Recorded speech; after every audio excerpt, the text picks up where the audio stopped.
sebagai ketua tim pemerintah. Jadi sama-sama pejuang musik kita ini sebenarnya. Next coba kita lihat yang pertama bahwa AI itu digunakan tidak hanya menghasilkan lagu baru. Kalau AI menghasilkan lagu baru tadi sudah banyak dibahas, tapi AI juga bisa melakukan deepfake dan soundbite dan mengcover lagu. Tapi juga satu lagi AI bisa digunakan untuk membuat produksi lagu menjadi bagus, seperti yang tadi disampaikan Pak Indra. Jadi ini ada data-data statistik dari Ditto Music Research. Ya. Yang pertama 60% musisi independen itu pada tahun 2023 memanfaatkan AI untuk berbagai tahap produksi. Tetapi hanya 47% sebetulnya yang menggunakan AI untuk menciptakan lagu.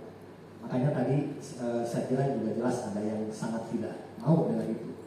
Kemudian 77% artis itu menggunakan AI untuk desain sampul album yang memungkinkan pembuatan desain kreatif dan unik dengan lebih cepat.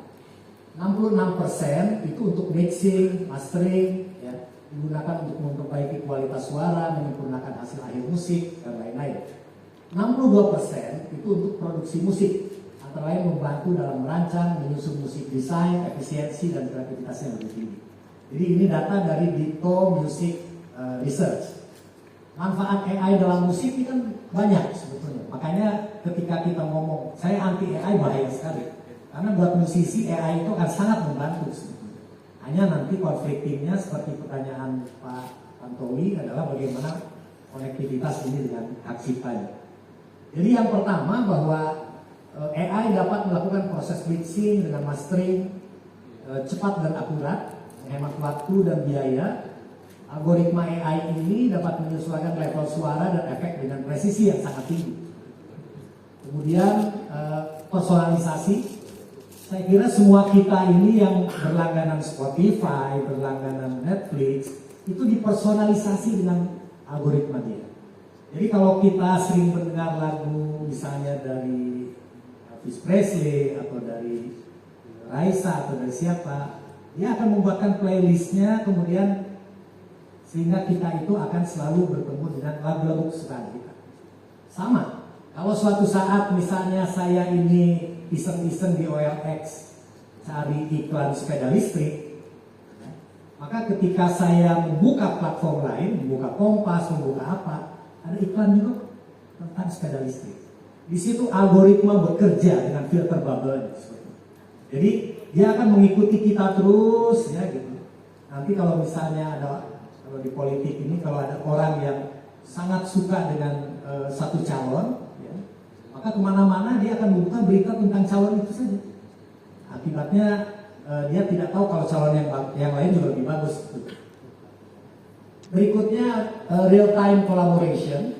Ya, AI itu memungkinkan musisi dari berbagai lokasi di dunia berkolaborasi merekam atau memproduksi satu musik di waktu yang sama secara real time. Kemudian simulasi instrumen secara virtual itu juga saya kira adalah sangat banyak dilakukan. Dengan AI tidak perlu ada alat musiknya, tapi kemudian kita bisa melakukan berbagai hal yang seolah-olah alat musik itu ada. Ada kasus hukum ini yang tadi ditanyakan. Sebetulnya terhadap perusahaan-perusahaan ada dua startup ini. Ini Suno dan Yudio itu startup. Mereka kemudian digugat oleh RIA. RIA itu adalah asosiasi produser di Amerika yang mengatasnamakan para musisi dan para komposer. Mereka menggugat karena dianggap Suno dan Yudio ini menggunakan suara yang dilindungi tanpa izin.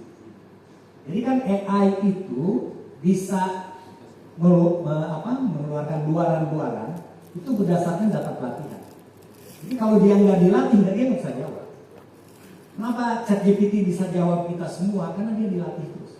Dilatih dengan data yang sangat besar. Makanya kalau misalnya kita nanya, dia akan dengan prediksi algoritmanya bisa menjawab. Tapi kalau misalnya data pelatihannya jelek, maka yang keluar itu halusinasi terus, fiktif terus. Makanya di Amerika jangan heran, ada